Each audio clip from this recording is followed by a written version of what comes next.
저는 이제 예배당에서는 이번 주부터 고난주간까지 해서 사순절 관련해서 기도회와 말씀으로 나가려고 합니다. 여러분들이 가정에서 또 그렇게 하실 줄 알고, 그 대신 4월 2일부터, 그러니까 4월부터는 수요일 고난주간까지 3번이 남아있거든요. 4월부터. 그래서 4월 2일 수요일, 그리고 9일, 그리고 아마 16일까지 되겠네요. 이렇게 3주간은 온라인으로 실시간 온라인 수요 예배를 하려고 합니다. 그래서 사순절 실시간 온라인 수요 예배를 드리려고 하니까 그때는 여러분들이 가정에서 같이 또 참여하면서 예배 드리실 수 있을 것 같습니다.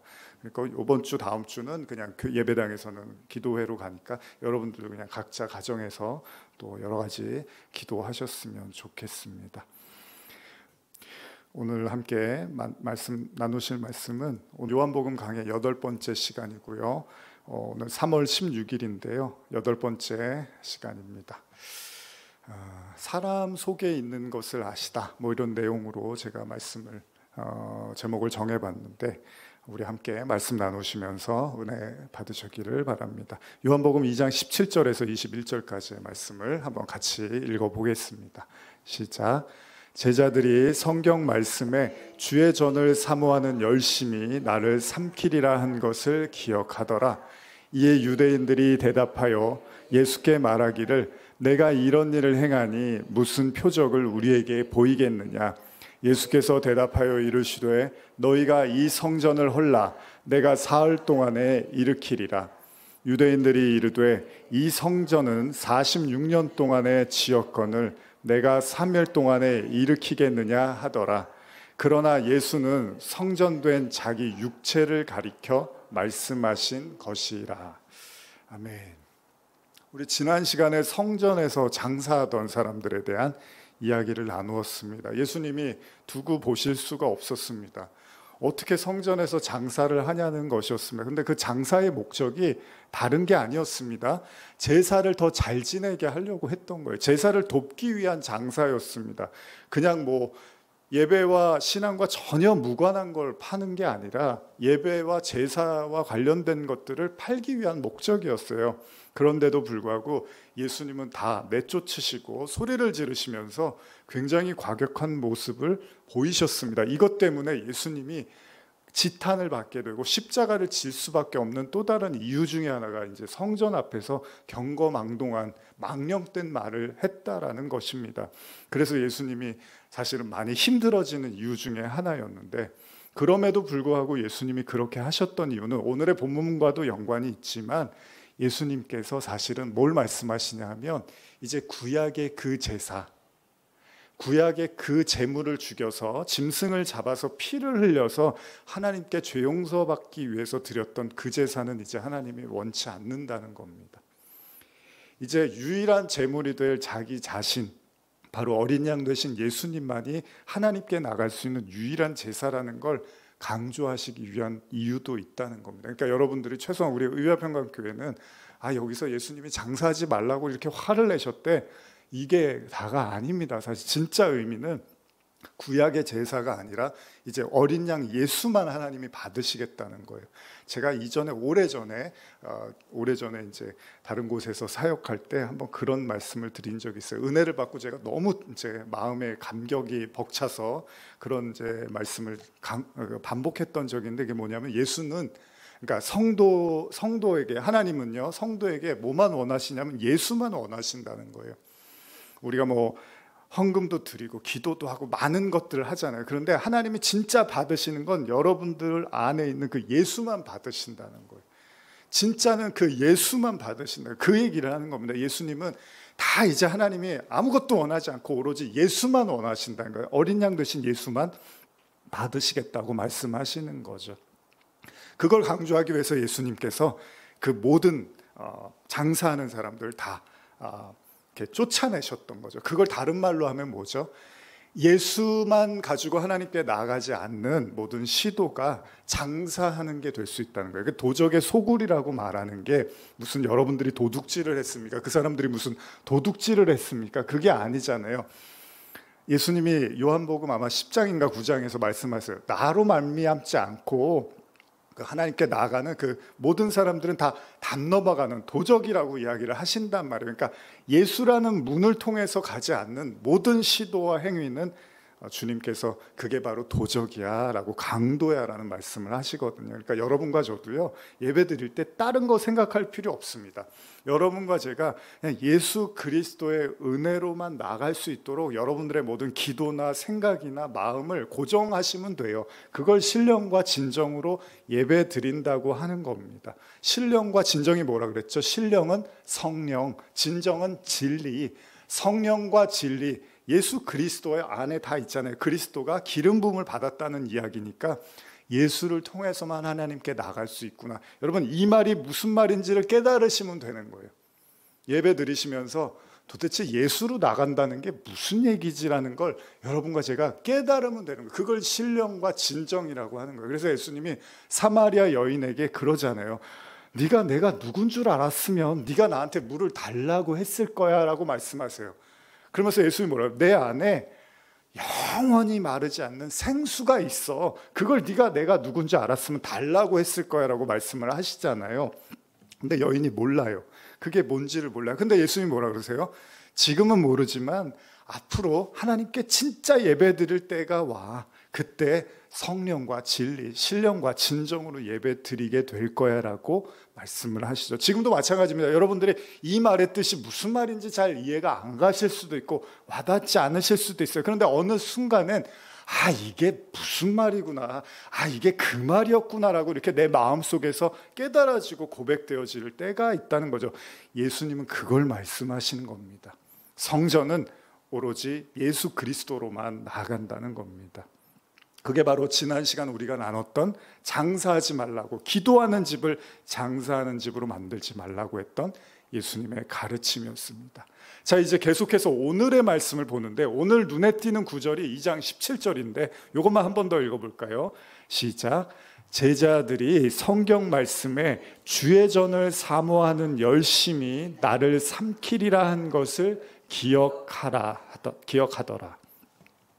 참 중요한 말씀이고 사람 입장에서는 곤란한 말씀이기도 합니다. 왜냐하면 주의 전을 사모하면 사모하는 거지. 근데 예수님이 떡하니 주의 전을 사모하는 열심이 나를 삼킨다고 말씀을 하신다는 겁니다.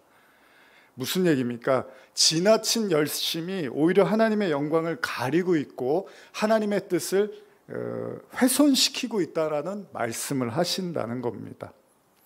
예전에 제가요, 지금도 좀 그런 경우가 있습니다. 여러분들은 어떠신지 모르겠어요. 근데 사람들을 제가 만나면 습관 중에 하나가 자꾸 이렇게 사람들을 먹이려고 해요.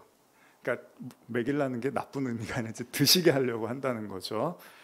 그런 습관이 있는데 예전에도 좀 말씀드렸지만 가깝게 제가 이제 예를 들면 지내는 목사님, 선배 목사님 한 분 계신데 그분하고 제가 20대, 30대 시절을 돌아보면 제가 이제 정이라고 생각하고 만나면은 그분에게 이렇게 이제 그분이 먹는 걸 또 좋아하신다고 생각을 했어요. 그러다 보니까 만나면 밥을 먹고 차를 마시고 조금 있다가 이제 또 간식을 먹자고 하고 그러면서 저는 이렇게 먹을 걸 자꾸 사드리고 자꾸 먹자고 하는 게 이제 친절이라고 생각을 했던 거죠. 사실 지금도 없지 않아 그런 면이 있습니다, 제가.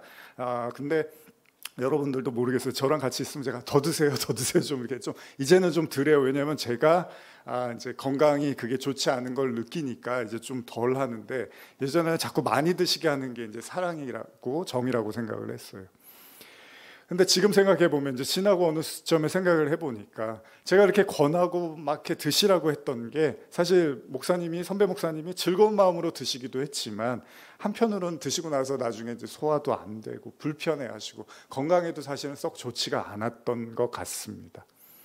그래서 이제 시간이 지나면서 제가 그분을 좀 불편하게 해드렸구나. 근데 얼마 전에도 이제 같이 식사할 일이 있어서 요 가까운 데서 이제 식사를 했는데 또 제가 이제 또 막 더 드시라고 해서 다 드시긴 했는데 이제 지나고 생각해 보면 또 좀 괜히 불편하게 해드리진 않았나라는 생각을 해봅니다.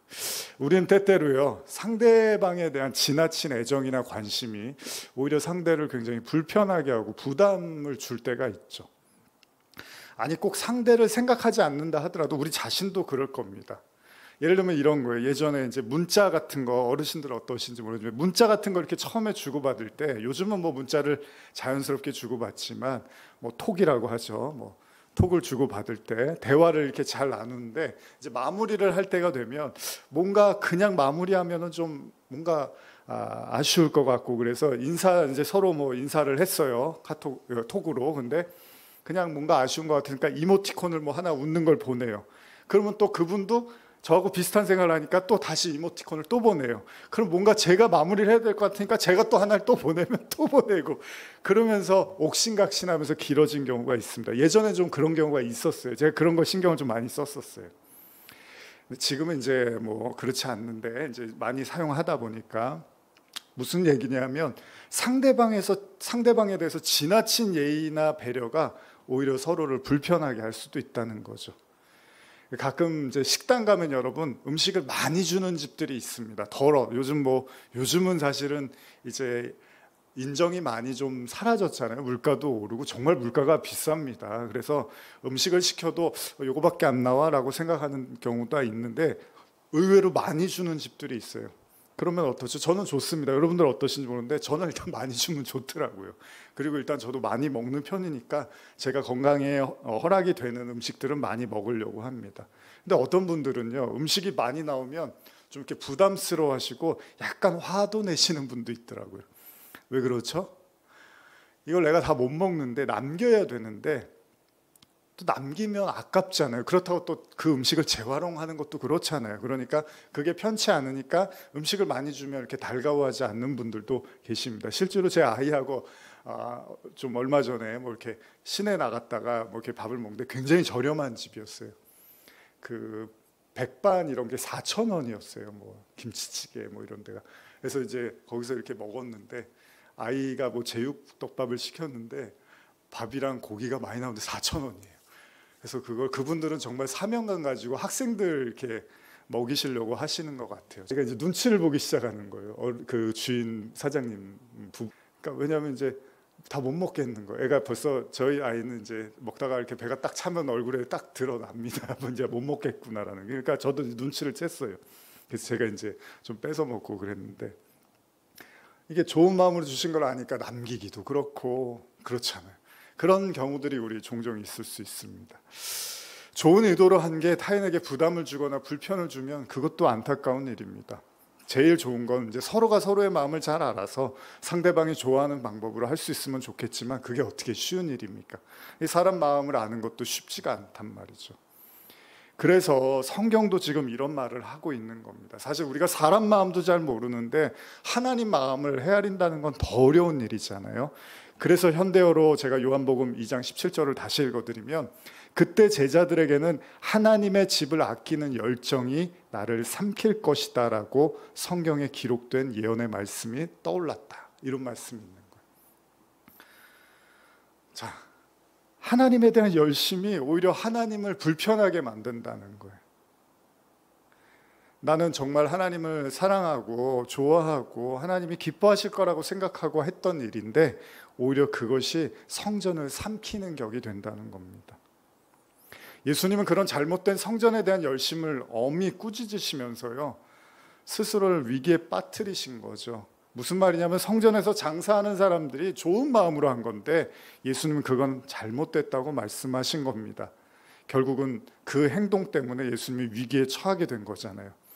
그럼에도 불구하고 예수님은 한치의 물러섬이 없습니다. 교훈이 뭘까요?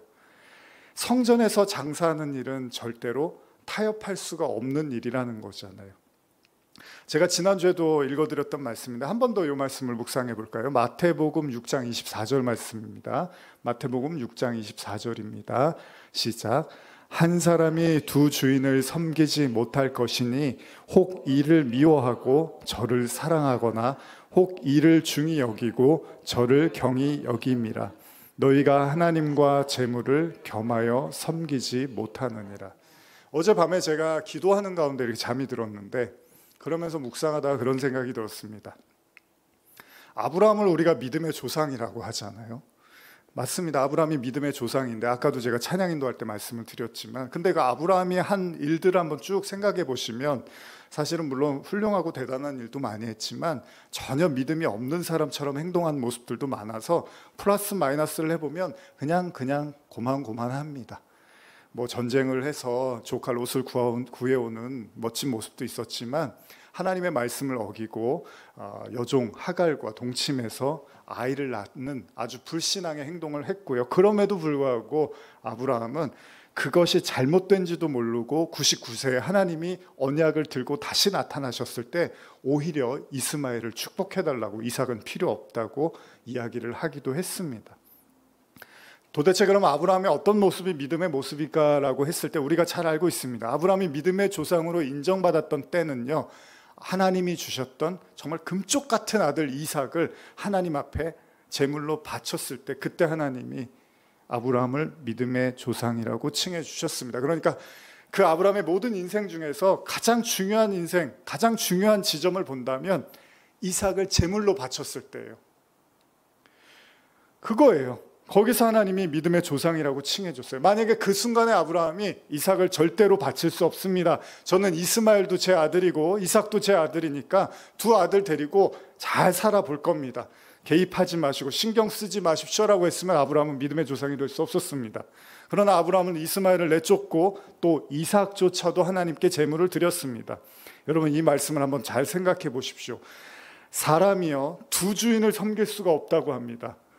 제물을 섬기든지 하나님을 섬기든지 둘 중에 하나라고 성경이 말을 하고 있어요. 그러니까 저와 여러분들은 이 둘 중에 하나에 해당이 된다는 거예요.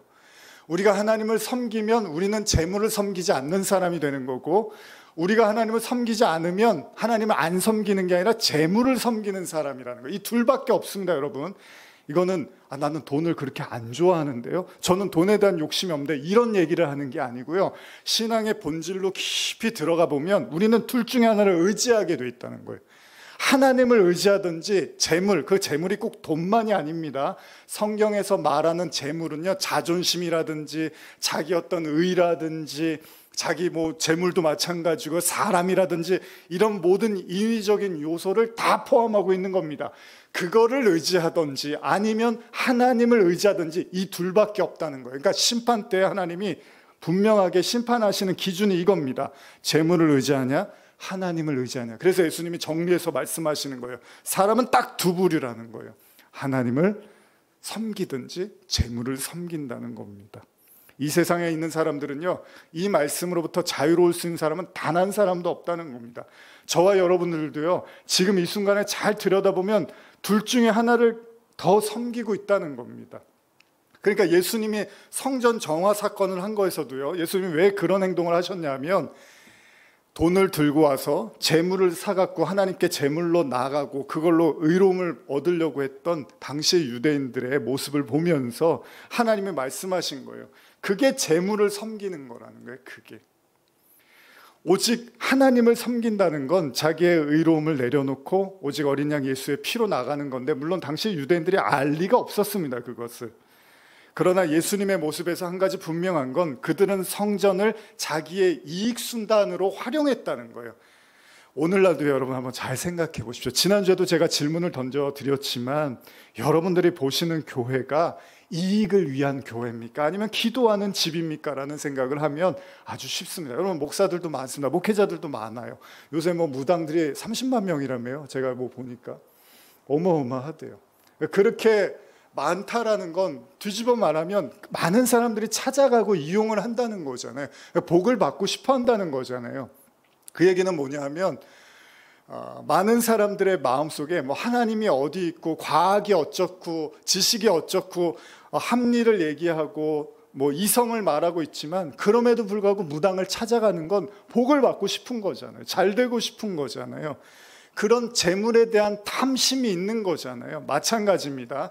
하나님을 섬기면서도 그 목적이요, 여러분과 제가 그리스도와 하나 되는, 십자가로 죽고 부활로 살아나는 그 하나님과의 친밀함이 목적이 아니라 내가 재물을 섬기는 것과 다르지 않는 그 복과 그 어떤 세상의 부귀와 영화를 누리고 싶은 마음이 더 강하다면 사실은 그 또한 재물을 섬기는 것과 크게 다르지 않을 수 있다는 겁니다. 성경의 가르침은 뭡니까?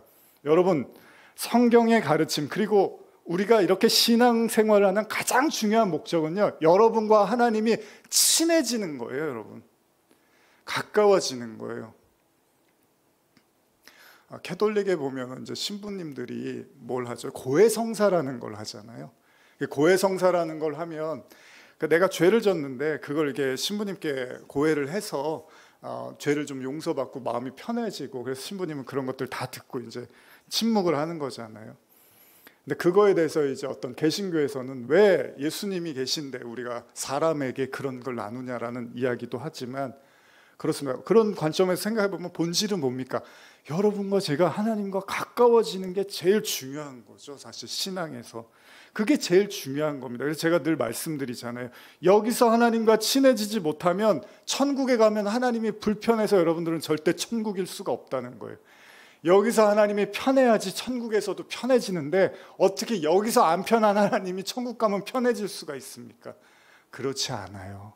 어떤 사람한테는 그 천국이 지옥일 수도 있어요. 하나님이 무섭고 두려우면 천국에 있어도 불안하고 좌불안석인 거예요. 가시방석인 거예요. 하나님이 안 좋거든요. 내가 하나님이 친하지가 않는데 하나님이 나하고 붙어 있으면 어떡합니까? 그래서 여러분과 제가 신앙의 목적이 하나님과 동행하고 하나 되고 결혼하고 혼인하는 게 목적이 아니면 우리는 이미 신앙의 길을 잃어버린 거고, 우리는 잘못된 길을 가고 있는지도 모른다는 겁니다. 그게 재물을 섬기는 거예요, 여러분. 다른 게 아닙니다. 신앙의 목적이 하나님이 아니면 그게 재물을 섬기는 거예요. 그래서 예수님이 나로 말미암지 않고 하나님께 나갈 수 없다는 게 그 얘기예요. 여러분이 정말 하나님을 사랑하는 마음이 있으면 예수님을 바라보고 의지할 수 있는 마음을 더 구하고 갖게 된다라는 겁니다. 여러분, 성전에서 매매한다는 건요, 더 깊은 영적인 의미로 따져보면요, 그들은 뭐죠? 매매가 뭐죠? 거래하는 거죠. 내가 500원을 주면 500원어치 나도 받아야 되는 거예요. 내가 10,000원을 냈으면 10,000원어치 내가 얻어야 되는 거예요. 여러분, 매매라는 건 거래를 얘기하는 겁니다. 거래라는 거는 이익을 원하는 거잖아요. 여러분은 500원 냈으면 500원을 받든지 최소한 510원이라도 받아야지 마음이 편한 거지, 내가 500원을 냈는데 490원을 받으면 이건 뭔가 좀 내가 미치는 것 같은 거죠. 하나님과 우리 사이도 그렇게 장사나 매매로 들어가기 시작하면 이게 복잡해집니다. 사실 인간관계는 장사하는 게 아니잖아요. 더군다나 가족이나 부모 자식 관계는 더 그런 거죠. 그러면 그 근본으로 올라갔을 때 하나님과의 관계는 더할 나위 없죠. 아니, 하나님이 모든 걸 창조해서 우리가 왜 11조하고 왜 헌금하는지 아시죠, 여러분? 이 땅에 여러분과 제게 아무것도 없어요, 사실. 근데 하나님이 이 모든 자원을, 사과는 거저 나온 겁니까? 쌀은 거저 나온 겁니까? 하나님이 다 만드시고 하나님이 안 계셨으면 이 존재 자체가 안 된다는 걸 알기에 거기에 감사해서 10의 1도 드리고 하나님께 헌금도 드리는 거거든요. 그런 마음에서 하나님을 인정하고 하는 거지, 그런 하나님의 어떤 무한한 사랑을 알고서 하는 거지, 반대로 옛날에 록펠러가 그랬다며요. 10분의 1까지 동전까지 해갖고 그걸 헌금을 해서 그래서 나 이렇게 성공했다고 그런 얘기를 하더라고요. 성공하려고 11조 하는 거 아닙니다. 하나님께 예물 드리고 헌금하는 건 그냥 하나님께 내 마음의 믿음의 신앙의 고백을 하는 거잖아요. 그럼에도 불구하고 오늘날, 그리고 우리도 알게 모르게 그런 생각이 있을 수 있다는 거예요.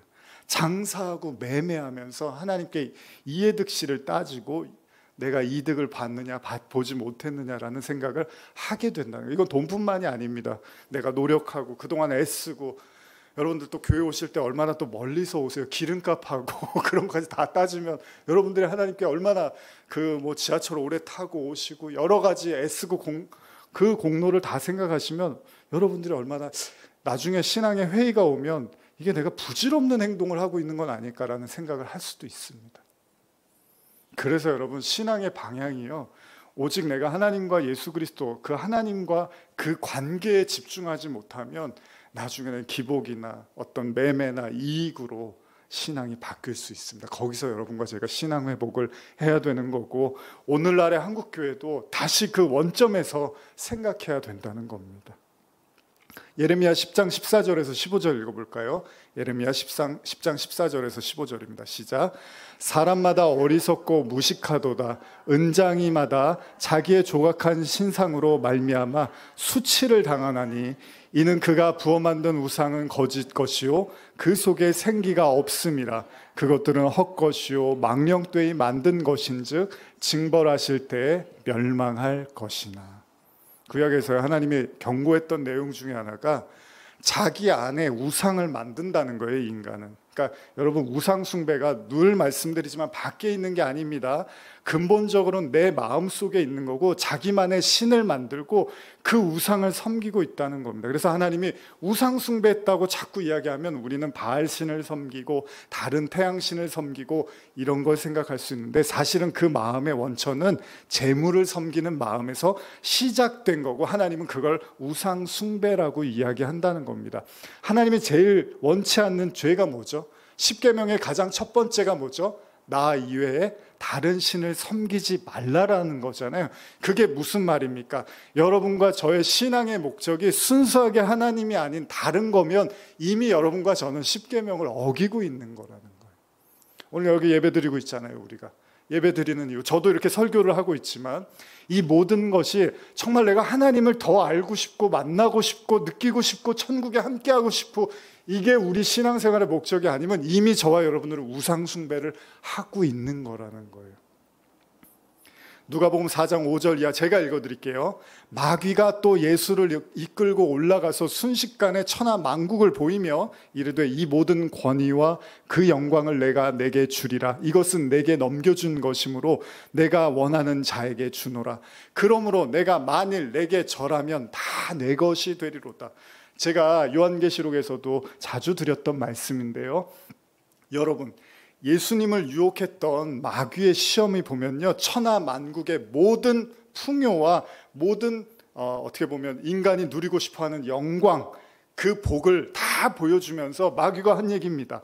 네가 나한테 절하면 내가 이 세상 부귀 영화를 다 주겠다고 이야기를 해요. 근데 여러분, 오늘날 많은 성도들이 그 세상 부귀 영화를 보려고 교회 나오는 사람이 많잖아요. 그러면 그것을 뒤집어서 생각해 보면 마귀가 주려고 했던 거잖아요. 그게 세상 부귀와 영화가. 물론 하나님의 복을 안 주신다는 게 아닙니다.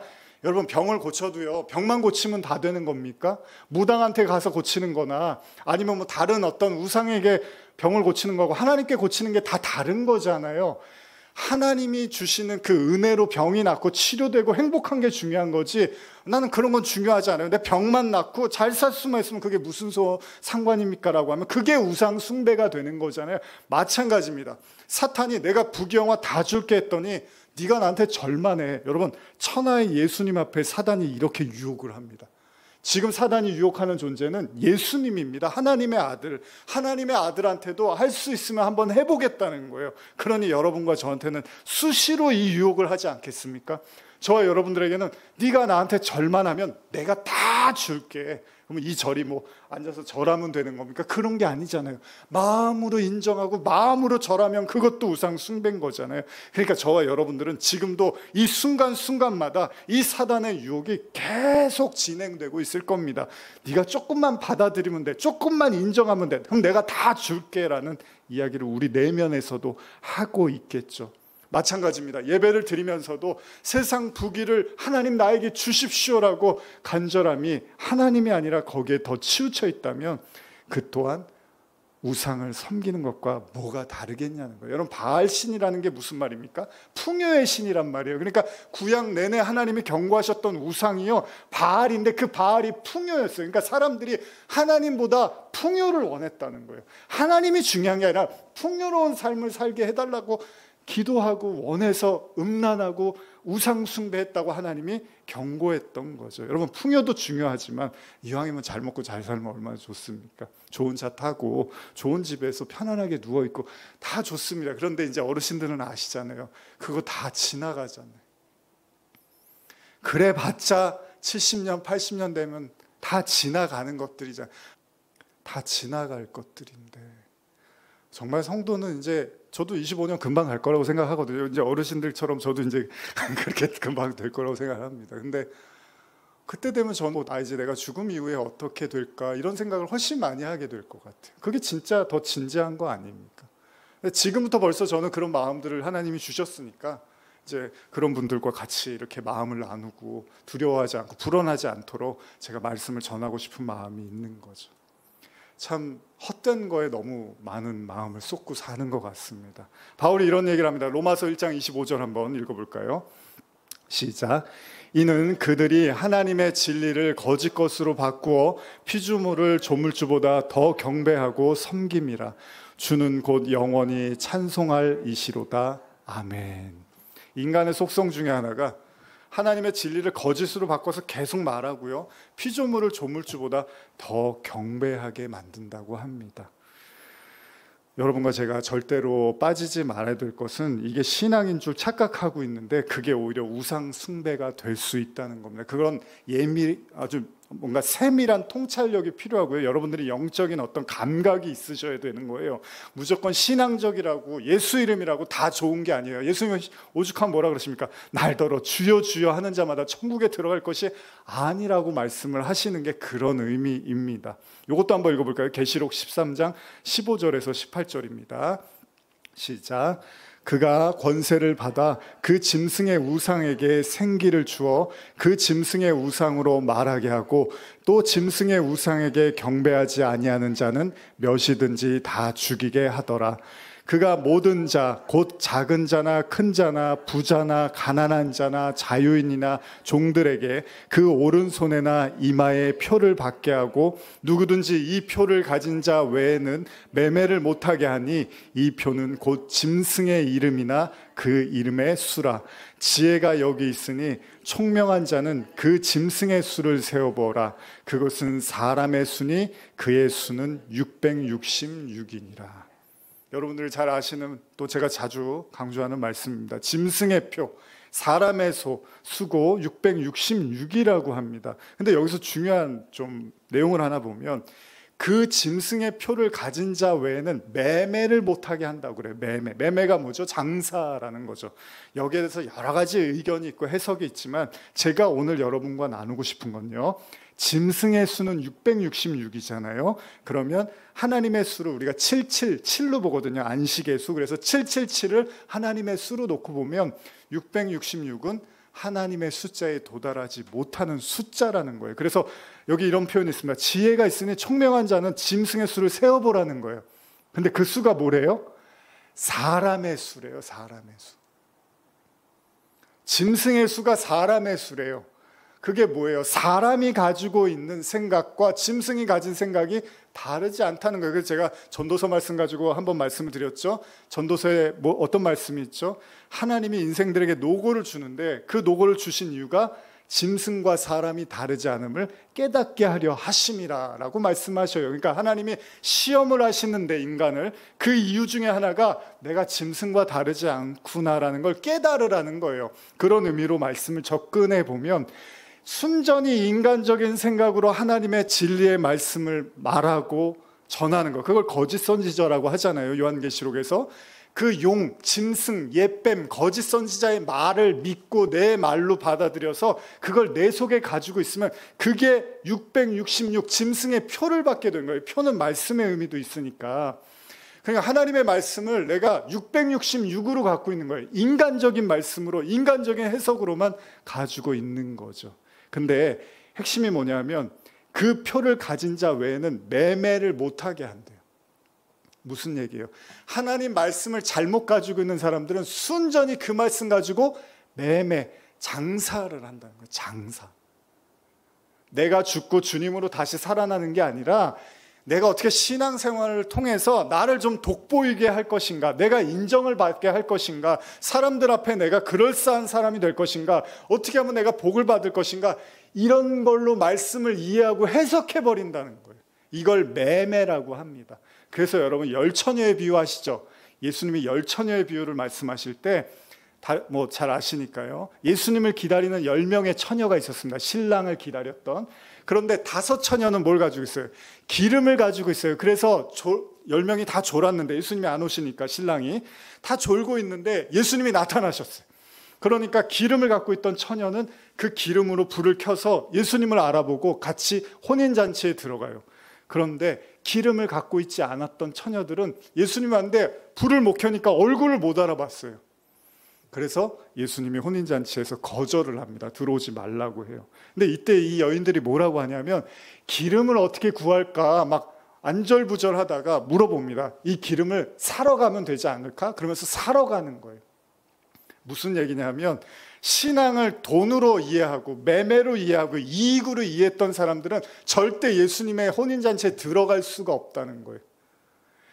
오로지 여러분 그렇잖아요. 여러분들이 누구하고 결혼하려고 하는데 그 사람이 내가 돈이 얼마 있고 나한테 뭐 내가 결혼하면 저 사람이 나 어디다가 살게 해주고 집이 어떻고 이런 것만 생각하는 남자랑 누가 결혼하고 싶겠습니까? 혼인이 뭡니까? 정말로 사랑했듯 아니 아무것도 그 사람이 가진 거 없어도 그냥 라면만 맨날 먹어도 좋으니까 물론 그런 사람은 없겠지만 그래도 그 사람이 내가 좋아서 목숨 걸고 사랑하면 결혼하는 거잖아요. 근데 요즘은 또 그렇지가 않잖아요. 다 따지고 보고 재고 그래도 또 같이 사는 게 어렵잖아요. 여러분 지금 제가 이렇게 드리는 말씀 가볍게 생각하시면 안 됩니다. 이 매매하면 천국 못 들어갑니다. 예수님의 신부 될 수 없습니다. 여러분과 제가 정말 오로지 그 그리스도에 목말라하고 하나님의 목말라하고 그 하나님께 더 가까이 나가는 게 이게 신앙의 목적이 안 되면 여러분과 저는 하나님 나라에 못 들어갑니다. 그걸 거듭났다고 하는 거잖아요. 그렇게 간절히 주님의 생수에 목말라 하는 자들이 그 생수로 거듭났다고 하는 거잖아요. 그럼 하나님의 나라를 볼 수 있는데 그렇지 않으면 하나님 나라를 못 들어간다고 다음번에 이제 3장에서 나오겠지만 여러분 신앙은요 사고 팔고 이익을 남기는 거가 아닙니다. 신앙을 여전히 매매로 이해하는 풍토가 있고 많은 성도들의 상식이 돼버렸습니다. 복을 왜 못 받아? 11조를 안 해서 그런 거야. 새벽 예배를 해. 왜 하나님이 복을 안... 여러분 그렇게 해서 다 복 받나요? 새벽 예배하면 다 잘 사나요? 11조 하면 다 잘 사나요? 아니에요. 근데도 자꾸 그렇게 말을 해. 그렇다고 하지 말라는 말씀도 아니에요. 여러분이 원하시면 그러나 그게 복 받는 목적이 아니라니까요. 하나님을 내가 더 보고 싶고 만나고 싶고 하나님께 더 드리고 싶은 마음으로 하는 거지. 제가 그래도 우리 어르신들 우리 권사님 집사님께 감사하는 건 이렇게 음식 같은 거 해오시고 이러면 사실 좀 힘드시고 뭐 다른 분들도 마찬가지지만 근데 그런 말씀하시죠. 그냥 좋아서 하는 거예요. 좋아서 그런 거잖아요. 그런 마음으로 하나님께 나아가시는 거죠. 마찬가지로 여러분과 저의 신앙도 그냥 내가 좋아서 하나님을 보고 싶고 내가 하나님께 나아가고 싶은 마음으로 하시는 거잖아요. 그게 진짜 신앙의 예수님이 어떤 분인데 그냥 이렇게 얼토당토한 신앙을 넘어가시겠습니까? 여러분과 저의 정말 그 간절한 그 마음을 주님이 원하시지 않겠습니까? 왜 아브라함에게 아까 이스마엘을 허락하지 않으셨겠습니까? 왜 하나님께서 아브라함이 이삭을 기다렸는데도 바로 이삭을 주지 않으셨겠습니까? 아직 아브라함이 이삭을 받아들일 만한 준비가 되지 않았던 거잖아요. 오늘 저와 여러분들을 어떻게 보면 우리가 하나님께 가까이 나아가기를 원하는 마음은 있지만 또 한편으로는 우리 또한 하나님께 매매하고 장사하고 이익을 보고 싶은 마음이 있을 수도 있습니다. 물론 우리 모두가 다 그렇다는 게 아닙니다. 그러나 우리 마음속에 그런 마음이 숨어 있을 수도 있습니다. 예수님은요 말씀하십니다. 하나님을 섬기는 자들은 성전을 장사하는 집이 아니라 기도하는 집으로 만들라고 말씀을 하십니다. 여러분 666은요 절대 777에 이를 수가 없는 숫자입니다. 그 얘기는 뭐냐면 하나님의 안식에 참여할 수 없는 숫자라는 겁니다. 무슨 말씀인지 제가 이 말씀 드리고 말씀을 정리하겠습니다. 여러분과 제가 마음의 안식을 누리기를 원하신다면 하나님을 이익의 대상으로 하나님을 어떤 기복의 대상으로만 봐서는 안 된다는 겁니다. 사랑의 대상으로 바라보셔야 된다는 겁니다. 그런 마음이 편안해지는 거예요. 그분이 내 남편이고 내 아버지고 내 친구고 내가 사랑해야 될 바로 내 남군이다라는 이 마음이 우리를 안식에 이르게 하는 것이지, 여전히 우리가 666이라는 매매의 개념으로 주님을 바라보면 우리 마음은 여전히 불편할 수밖에 없습니다. 여러분, 그래서 주님은 십자가를 지셨습니다. 왜요? 내가 이렇게 너희를 사랑하는 마음이 나를 다 내어줘서라도 너희를 구원하시겠다는 사랑이었던 거죠. 오늘 주님의 그 사랑을 우리가 값으로 매기고 이익으로 생각해서는 절대 안 됩니다. 주님은 정말로 저와 여러분들 위해서 마지막 피 한 방울까지도 다 쏟으셨던 것입니다. 요한복음 2장 22절 읽고 마무리하겠습니다. 시작. 죽은 자 가운데서 살아나신 후에야 제자들이 이 말씀하신 것을 기억하고 성경과 예수께서 하신 말씀을 믿었더라. 아멘. 그렇습니다. 주님은 내가 무너지고 자신이라는 성전이 무너지고 여러분들 안으로 들어가서 정말 여러분과 하나 되는 이 믿음을 우리에게 주시겠다고 이 성전을 헐라라고 말씀하셨던 겁니다. 우리가 그 주님의 사랑을 받아들이기 위해서는 우리 역시도 순수한 마음으로 정말 주님을 바라보는 믿음으로 나가시기를 간절히 축복합니다. 기도하시겠습니다. 하나님 아버지, 말씀 나눕니다. 우리가 나누는 이 말씀 너무나 잘 아는 말씀입니다. 또 오늘날 교회가 또 잘 알고 있는 말씀이기도 합니다. 그럼에도 불구하고 우리 마음 한켠에 또 여전히 우리가 하나님보다 재물을 섬기는 마음들이 더 차고 넘치는 가운데 있을 때도 있습니다. 주님, 오늘 우리의 마음에 이 불필요한 성전에서 장사하고 돈 바꾸는 우리 마음에도 만일 그런 존재들이 있고 그런 생각들이 있다면 다 벗어버리게 하시고 오직 하나님의 임재와 하나님의 은혜만을 구하게 하여 주시옵소서. 감사드리며 예수님의 이름으로 기도드립니다. 아멘. 우리 함께 찬양, 주를 위한 이곳에 함께 찬양하시고 기도로 마치겠습니다.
복잡하고 산란하셨습니까? 오로지 예수님의 그 신랑 되신 주님만 바라보십시오. 그분이 여러분들을 사랑하십니다. 그리고 여러분들을 신부 삼기를 원하십니다. 어쩌면 우리의 마음의 산란함은 우리가 여전히 주님을 이익의 상대로, 매매의 상대로 보고 있었던 건 아닌가 생각해 봅니다. 하나님, 순전한 마음으로 주님을 받아들이고 사랑하게 해달라고 우리 함께 기도하시겠습니다.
돌아보며 우리의 더럽혀진 마음, 또 뺏겼던 마음들을 다시 한번 또 씻으며 주님 앞에 나가기를 원합니다.